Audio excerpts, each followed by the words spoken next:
El otro día descubrí que Instagram tiene una opción que te permite bajar todo tu historial de publicaciones, ¿no? Desde la primer publicación que hiciste hasta la última, te la bajas en un archivo a tu computadora para que la tengas como copia de seguridad. Y me pareció que estaba buena la opción y dije, bueno, vamos a bajar mis más de 4.000 publicaciones que debo tener en Instagram desde que abrí la cuenta ya por el 2010, 2011, si mal no recuerdo, más de 10 años, ¿sí? Entonces bajé como 20 GB de archivos, de fotos, de videos, etc. Y me puse a hurgar en el pasado. Y llegué a enero del 2017, fecha en la cual publiqué el primer video sobre creatividad, ¿sí? Un primer video en el cual yo hablaba y compartía algunas ideas sobre la creatividad. Hasta ese momento yo usaba Instagram como una red social personal, ¿sí? Pero a partir de ese momento decidí utilizarla como una plataforma para dar a conocer mi voz y mis ideas en términos de creatividad. Ahora bien, lo que me pasó cuando vi ese video fue básicamente que no me reconocí. No me reconocí ni en la imagen, ni en mi manera de hablar, ni en el tono de voz. Incluso no sé si me reconocí en la idea que estaba compartiendo en ese momento. Casi te diría que me di vergüenza ajena por cómo me veía y lo que estaba haciendo. Es un video que no compartiría hoy. Y entonces me di cuenta que lo que pasó desde enero del 2017 hasta ahora, mientras estoy grabando esto, enero del 2022, fueron 5 años de ir haciendo y de ir buscando y de ir tratando de encontrar, por decirlo de alguna manera, mi propia voz. Mi propia manera de compartir las cosas que me interesan, mi propia manera de expresarme, mi propia manera de interactuar. Y en esa búsqueda, en esa exploración, uno va probando cosas que a veces años más tarde te pueden dar un poco de vergüenza. Ahora, ¿por qué cuento la anécdota? Bueno, porque en enero del 2017 hice un clic. Y acá, hablando de clic, voy a hacer un paréntesis y voy a decir que en este episodio, para hablar de las redes sociales, me voy a poner un poco autorreferencial y voy a hablar un poco de mí porque es la experiencia que yo he tenido durante todos estos años y creo que tengo algunas ideas interesantes para compartir al respecto, pero es mi experiencia, quizás no sea la tuya. Yo te voy a hablar desde mi propia vivencia y desde las cosas que a mí me funcionaron y no tanto, ¿sí? Cierro paréntesis. Te decía que en enero del 2017 yo hice un clic y ese clic sucedió una tarde que fuimos a una librería con mi novia y preguntamos por mi libro, por El Camino de la Creatividad, un libro que a mí me había tomado 4 años y medio escribir y el librero lo tuvo que buscar mucho para encontrarlo. Estaba en el último estante al fondo del último pasillo juntando polvo. 5 meses después de haber sido publicado, no 2 años, 5 meses después. Ahí mi cabeza hizo un clic y me di cuenta que era yo quien tenía que salir a contarle al mundo que había escrito un libro. Y la forma que había encontrado, que había empezado a intentar implementar para dar a conocer mi voz, era grabando videitos en Instagram y haciendo un podcast que se llama El Camino de la Creatividad y al cual también te invito a que escuches si tenés ganas, está disponible en Spotify. Y a partir de ahí comienza un camino en el cual yo básicamente publico 2 o 3 videos por semana en Instagram, algunas reflexiones, algunas ideas con dibujos, con ilustraciones, algunos textos, pero entro en una dinámica de estar permanentemente pensando en temas de creatividad, generando mis propias ideas e ir compartiéndolas, ¿sí?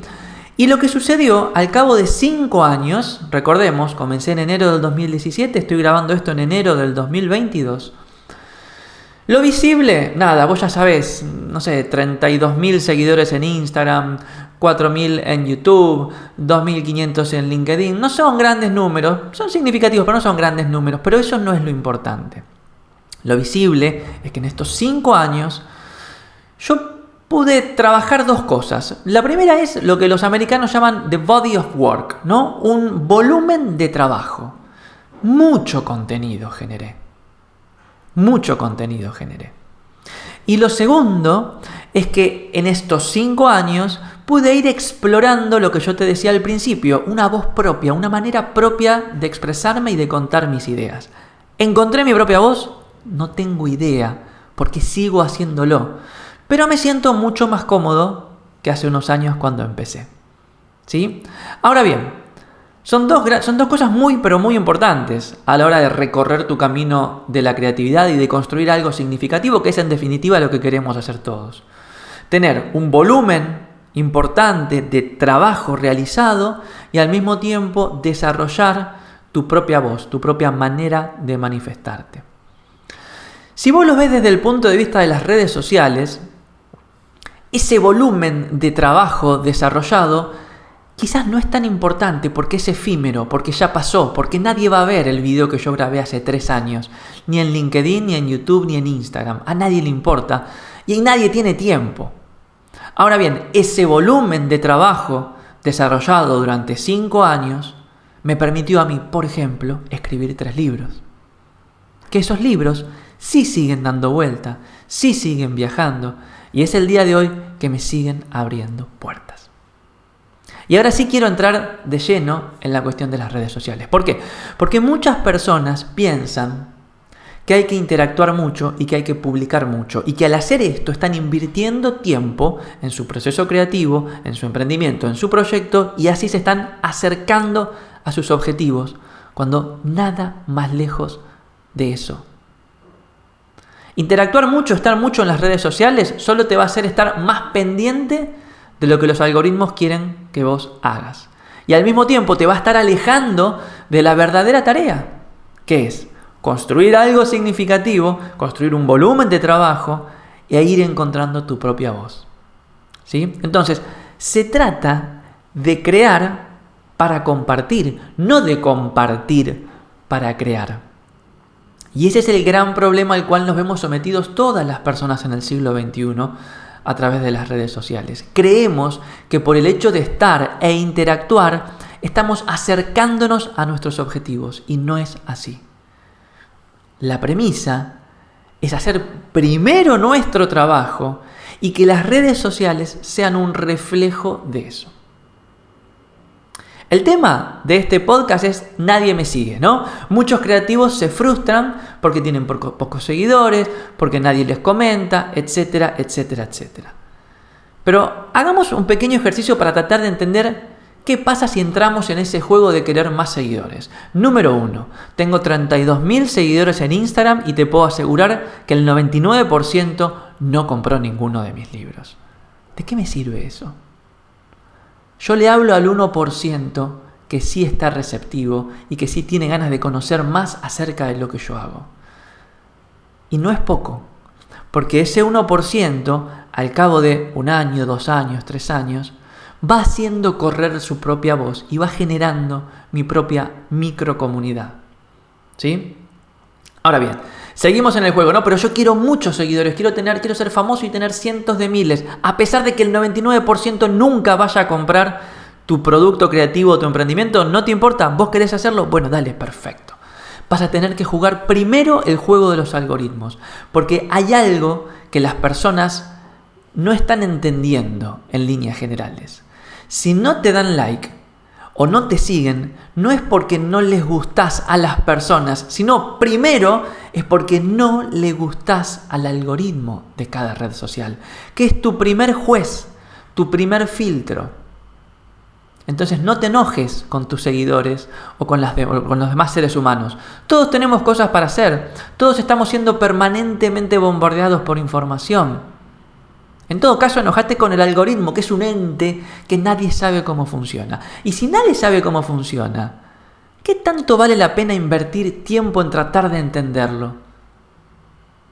¿Qué tal si ese tiempo que tratás de invertir en tratar de entenderlo lo invertís en construir un volumen de trabajo significativo e ir buscando tu propia voz? Insisto, se trata de crear para compartir, no de compartir para crear. Crear para compartir. Estamos todos inmersos en una especie de estafa piramidal del marketing y la comunicación, en la cual muchas personas están interactuando mucho para el beneficio de unos pocos, que son aquellos que manejan las grandes plataformas y los grandes algoritmos. Quien le grita a muchos acaba perdiendo la voz. Esto es básico, nos pasa a todos. Si uno sale a gritarle a todo el mundo, se queda sin voz. Y aparte, cuando uno le habla a muchos, nadie se siente representado. La clave es hablarle al que tengo al lado, y que ese le habla al que tiene al lado, y que ese le habla al que tiene al lado, y que ese le habla al que tiene al lado. Esa estrategia es mucho más sostenible, es mucho más humana y es mucho más real. La clave es acercarme a alguien, es tener al lado a alguien que resuene con aquello que hago. Las personas estamos para tener ideas, construirlas y generar un impacto a través de ellas. Repasemos la ecuación. Tener ideas, construirlas y generar un impacto a través de ellas. Tener ideas requiere tiempo, análisis, investigación, dedicación. Construirlas requiere tiempo, horas de culo en la silla. Generar impacto requiere de tiempo y de soltar esas ideas para dejar que los demás vayan haciendo algo con ellas. Decime en qué parte de estas 3 variables de la ecuación entra o aporta estar más tiempo publicando en las redes sociales para tener más seguidores. No aporta en absolutamente nada. Estás perdiendo tiempo que podrías invertir en tu proyecto o en tu emprendimiento.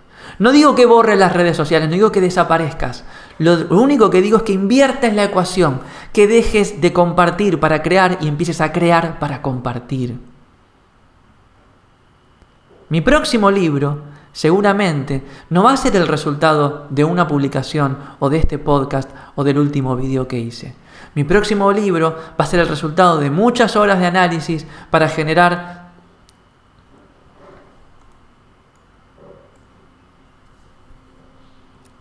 Mi próximo libro va a ser el resultado de muchas horas de análisis, de muchas horas de escribir y de muchas horas de lectura por parte de las personas que quieran conocer un poco más acerca de lo que hago. Las redes sociales me van a dar la oportunidad de darlo a conocer. 30.000 personas, 1% se va a levantar de la silla y va a ir a comprar mi libro. Y quién sabe qué porcentaje de ese 1% le va a gustar y se lo va a compartir a un amigo. Y ahí está mi segmento, ahí está mi nicho, ahí está mi camino de la creatividad. Va por ahí. No por la mayoría que nunca se siente representada con nada. Es más, te digo algo más. Para que algo le guste a la mayoría, en general hay que normalizarlo. Hay que aplanarlo. Hay que tamizarlo. ¿Sí? Porque, claro, en una mayoría hay diversidad de personas y lograr que algo le guste a todos no puede tener demasiada originalidad, no puede tener demasiada personalidad. ¿Ok? Entonces, si vos querés que tu obra le guste a la mayoría, vas a tener que normalizarla. Y eso te aleja de la creatividad. No es el punto. No estamos acá para eso. Entonces, recapitulando, si nadie te sigue en las redes sociales, no te preocupes por eso. No dejes que este momento ahogue la idea que estás teniendo. Empezá por seguirte vos mismo o vos misma. Seguirte significa sentarte todos los días e invertir tiempo en construir tu body of work, tu volumen de trabajo en lo que sea que hagas y de alguna manera también ir encontrando tu propia voz. Y en la medida en que hagas esto, si querés podés ir compartiéndolo y ese trabajo va a ir haciendo que resuene en algunas personas y que tus comunidades o tus espacios sociales empiecen a crecer de una manera más orgánica y humana y sincera y amable con tu camino de la creatividad. Cuando lo haces al revés, lo que estás haciendo es de alguna manera alejándote del propósito, alejándote del objetivo. Acordate. Es crear para compartir, no compartir para crear. Bien, tengo algunas preguntas que me han llegado por Instagram. Te recuerdo que me encanta que me escribas, si querés, por mensajito privado de Instagram, ahí en @FacundoArena. También me podés mandar mensaje de audio y lo podríamos emitir al aire. Me escribe Jime Gottert y me dice, ¿cómo empezar a crecer en redes? Y la pregunta me parece genial porque está súper alineada al mensaje que quiero transmitir hoy. Jime, la manera de crecer en redes es eliminando las últimas 2 palabras de esa frase. Crecer. Trata de salir de la ecuación de que tenés que crecer en redes. Porque sí, porque te puedo asegurar que tener más seguidores o más likes o más comentarios no te va a ayudar a crecer. Lo que te va a ayudar a crecer es invertir tiempo en lo que sea que tengas que hacer para construir tu propio caudal de trabajo, tu propio volumen de trabajo y para ir encontrando tu propia voz. Entonces, en la medida en que hagas eso, después lo podés compartir si querés y el crecimiento en redes va a ser mucho más orgánico y amable, como les decía recién, con tu camino de la creatividad. Wonder Ecobag me dice: mi comunidad no interactúa, me frustra. Bueno, acá también es importante quizás pensar que esa frustración que a veces sentimos cuando no nos siguen o no nos comentan, no nos haga enojar con las personas. Recordá que tu primer filtro y tu primer juez es un algoritmo, que poco le importa cuáles son tus propósitos, poco le importa cuáles son tus objetivos. Entonces yo te diría que trates de eliminar esa frustración, ¿sí? De sacártela de encima y de aprovechar esta situación para tratar de entender mejor a las personas con las cuales vos interactúas a diario, ¿sí? Paso número 1 de Design Thinking es empatía, tratar de ponerse en los zapatos del otro. ¿Qué necesidades tiene? ¿De qué está hablando? ¿Qué le haría bien escuchar? Y entonces empezar a tratar de generar ese tipo de conversaciones. Y como lo vengo diciendo durante todo el episodio de esta semana, de uno en uno, no de a muchos, porque cuando uno le habla a muchos, pocos se sienten representados o identificados y menos aún van a interactuar con vos, ¿sí? Entonces, tratar de entender o de investigar un poco más quién es la persona que te está escuchando, ¿sí? Cuál es ese pequeño porcentaje de gente que ya está atenta a lo que estás haciendo y luego salir al encuentro de esas personas. Quizás no es en tus propios espacios, quizás es ir a otro foro, a otra red social, a otro perfil de Instagram. Salir en la búsqueda de esas personas para generar conversaciones significativas que luego te van a permitir entender mejor de qué manera te podés comunicar y qué es lo que podés aportar desde el punto de vista del valor hacia las demás personas. Y finalmente Luciano Sousa Design me pregunta o me cuenta que disfrutó mucho de Robar el Fuego. Me pregunta sobre otro libro para mantenerse motivado. Bueno, voy a recomendar 2 libros, ya que estamos. Uno que tiene que ver con esto de la motivación, que se llama Libera tu magia, de Elizabeth Gilbert, la autora de Comer, Rezar y Amar. Es un libro que siempre recomiendo porque Libera tu magia, ella de alguna manera transmite sus aprendizajes, sus luces y sus oscuros en su proceso creativo y realmente es muy motivante y muy movilizador, así que está bueno. Libera tu magia, de Elizabeth Gilbert. Y si querés leer algo respecto a lo que estuvimos hablando hoy, te invito a que leas La vaca púrpura, de Seth Godin. Es un hermoso libro escrito hace 20 años que hoy tiene más vigencia que nunca. Bien amigos, hemos llegado al final del 4º episodio de Gaiky, una filosofía para la creatividad. Espero que te haya gustado mucho las ideas que compartí hoy con vos. Te invito a que visites gaiky.org. Estamos preparando un programa de workshops y de experiencias creativas muy, pero muy interesantes para lo que va a ser durante todo el año. Y si querés entrar en contacto conmigo, podés seguirme por Instagram, Twitter o cualquiera de las redes sociales. Soy @FacundoArena. Escribime por mensajito privado. Me encanta leerlos, respondo todo lo que puedo. Y si tenés alguna pregunta, la podemos responder en el próximo episodio del podcast de Gaiky. Gracias y hasta la próxima.